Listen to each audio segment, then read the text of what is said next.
Dear students, welcome back. আজি মই তোমালোকৰ বাবে লৈ আহিছোঁ কেইটামান প্ৰিপজিশ্যন। কেতিয়া আমি মেড অফ ব্যৱহাৰ কৰোঁ, কেতিয়া মেড ফ্ৰম ব্যৱহাৰ কৰোঁ, কেতিয়া কনচিষ্ট অফ ব্যৱহাৰ কৰোঁ, কেতিয়া কনচিষ্ট ইন ব্যৱহাৰ কৰোঁ, কেতিয়া এমেজ এট ব্যৱহাৰ কৰোঁ, কেতিয়া এমেজ উইথ ব্যৱহাৰ কৰোঁ, আৰু কেতিয়া আমি ছাৰপ্ৰাইজ এট ব্যৱহাৰ কৰোঁ, ছাৰপ্ৰাইজ উইথ ব্যৱহাৰ কৰোঁ, শ্বক এট ব্যৱহাৰ কৰোঁ, শ্বক বাই ব্যৱহাৰ কৰোঁ। আমি কেতিয়া ব্যৱহাৰ কৰোঁ? যেতিয়া কোনো এটা বস্তু বনোৱাৰ পাছত মূল বস্তুটো চিনাক্ত কৰিব পাৰি, মানে ধৰিব পাৰি, তেতিয়া আমি মেড অফ ব্যৱহাৰ কৰিব পাৰোঁ। যেনে ধৰা উদাহৰণ হিচাপে the chair is made of wood. কি বুলি ক'লোঁ? The chair is made of wood. যিহেতু চকীখন কাঠৰ পৰা বনোৱা হৈছে, গতিকে কাঠখিনি ধৰিব পৰা গৈছে। তাৰপিছত ধৰা আন এটা example, this ring is made of gold. ধৰা আঙুঠিটো সোণৰ পৰা বনোৱা, তেতিয়া আমি মেড অফ ব্যৱহাৰ কৰোঁ। অৰ্থাৎ যদি বস্তুটো বনোৱাৰ পিছতো যদি মূল বস্তুটো ধৰিব পাৰি, তেতিয়া মেড অফ ব্যৱহাৰ কৰিবা। আৰু মেড ফ্ৰম কেতিয়া ব্যৱহাৰ কৰিবা? যে যেতিয়া মূল বস্তুটো সম্পূৰ্ণৰূপে সলনি হৈ যায়, ধৰিব নোৱাৰি, তেতিয়া আমি কি ব্যৱহাৰ কৰোঁ? মেড ফ্ৰম ব্যৱহাৰ কৰোঁ। যেনে ধৰা paper is made from wood, তাৰপিছত ধৰা butter is made from milk, তেতিয়া তোমালোকে মেড ফ্ৰম ব্যৱহাৰ কৰিবা। এতিয়া কনচিষ্ট অফ আৰু কনচিষ্ট ইন কেতিয়া ব্যৱহাৰ কৰোঁ? কনচিষ্ট অফ আমি কেতিয়া ব্যৱহাৰ কৰোঁ? যে যেতিয়া কোৱা হয় কোনো বস্তু কিহেৰে গঠিত, যেনে ধৰা আমি ক্ৰিকেট টীমটোকে কথা ক'ব পাৰোঁ। The cricket team consist of 11 players. অৰ্থাৎ ক্ৰিকেট টীমটো 11জন খেলুৱৈৰে গঠিত। এতিয়া ধৰা আমি এক বছৰত কিমান মাহ থাকে? 12 মাহ থাকে। গতিকে এ ইয়েৰ কনচিষ্ট অফ 12 মান্থছ, তেতিয়া আমি কনচিষ্ট অফ ব্যৱহাৰ কৰোঁ। কনচিষ্ট ইন কেতিয়া ব্যৱহাৰ কৰোঁ? যে যেতিয়া মূল বৈশিষ্ট্য বা গুণটো ক'ত নিহিত হৈ আছে সেইটো দেখুৱাবৰ কাৰণে আমি কনচিষ্ট ইন ব্যৱহাৰ কৰোঁ। যেনে ধৰা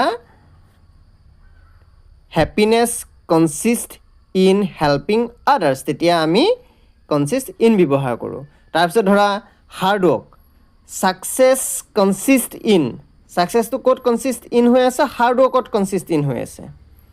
এতিয়া আহিছোঁ এমেজ এট আৰু এমেজ উইথ। এমেজ এট কেতিয়া ব্যৱহাৰ কৰোঁ? যে কিবা দেখা বা শুনি আচৰিত হ'লে আমি এমেজ এট ব্যৱহাৰ কৰোঁ। ধৰা তুমি কিবা এটা দেখিলা, দেখি আচৰিত হ'লা, তেতিয়া তুমি কি ব্যৱহাৰ কৰিবা? Amazed at. কেনেকৈ ক'ম আমি? I was amazed at the magician's trick. আৰু এটা এক্সাম্পল আমি ক'ব পাৰোঁ, she was amazed at the beautiful scenery. এতিয়া হৈছে এমেজ উইথ। এমেজ উইথ কেতিয়া ব্যৱহাৰ কৰোঁ? যে কোনো বস্তু বা ব্যক্তিৰ প্ৰতি যদি আমি আচৰিত হওঁ, ব্যক্তিৰ প্ৰতি আচৰিত হ'লে এমেজ উইথ ব্যৱহাৰ কৰিবা। যেনে ধৰা I was amazed with her performance, we were amazed with the gift. তেনে ক্ষেত্ৰত এমেজ উইথ ব্যৱহাৰ কৰিবা। এতিয়া আহিছোঁ ছাৰপ্ৰাইজ এট। ছাৰপ্ৰাইজ এট কেতিয়া ব্যৱহাৰ কৰা হয়? যে অপ্ৰত্যাশিত ঘটনা, যিটো তুমি আশা কৰা নাই বা আচৰণ দেখিছা, তেনেকুৱা অপ্ৰত্যাশিত ঘটনা বা আচৰণ দেখিলে ছাৰপ্ৰাইজ এট ব্যৱহাৰ কৰিবা। যেনে ধৰা I was surprised at his behaviour, মই তেওঁৰ আচৰণটো দেখি আচৰিত হ'লোঁ। তেনে কওঁনে নকওঁ আমি? She was surprised at the news, তেওঁ খবৰটোত আচৰিত হ'ল। এতিয়া আহিছোঁ ছাৰপ্ৰাইজ উইথ। ছাৰপ্ৰাইজ উইথ কেতিয়া ব্যৱহাৰ কৰোঁ? ধৰা তোমাক বাৰ্থডেত কোনোবাই গিফ্ট এটা দিলে, বুজি পালা নহয়? যে অপ্ৰত্যাশিত উপহাৰ বা অপ্ৰত্যাশিত আচৰণ, তেনেধৰণে তুমি ছাৰপ্ৰাইজ উইথ ব্যৱহাৰ কৰিবা। যেনে I was surprised with a cake on my birthday. তাৰপিছত ধৰা আৰু এটা এক্সাম্পল আমি কেনেকৈ ক'ব পাৰোঁ? যে শ্বি ৱাজ ছাৰপ্ৰাইজ উইথ ফ্লাৱাৰ্ছ, তেনেকৈ ক'ব পাৰোঁ।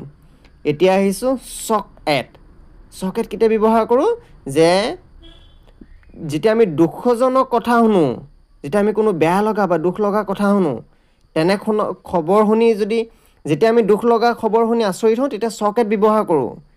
আই was shock at the accident.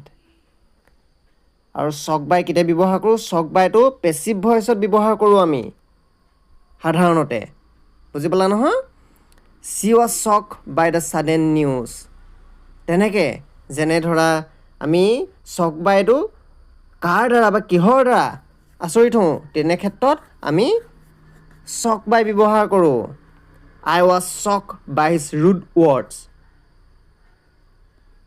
আশা কৰোঁ তোমালোকে ইয়াৰ সম্পূৰ্ণ পাৰ্থক্যখিনি বুজি পালা আৰু এনেকুৱা ধৰণৰ কিছুমান প্ৰিপজিশ্যন লৈ আনিবলৈ চেষ্টা কৰিম আৰু তোমালোকে যদি আজি এই ভিডিঅ'টো চাই ভাল পালা তেতিয়া এই চেনেলটো ছাবস্ক্ৰাইব কৰিবা ধন্যবাদ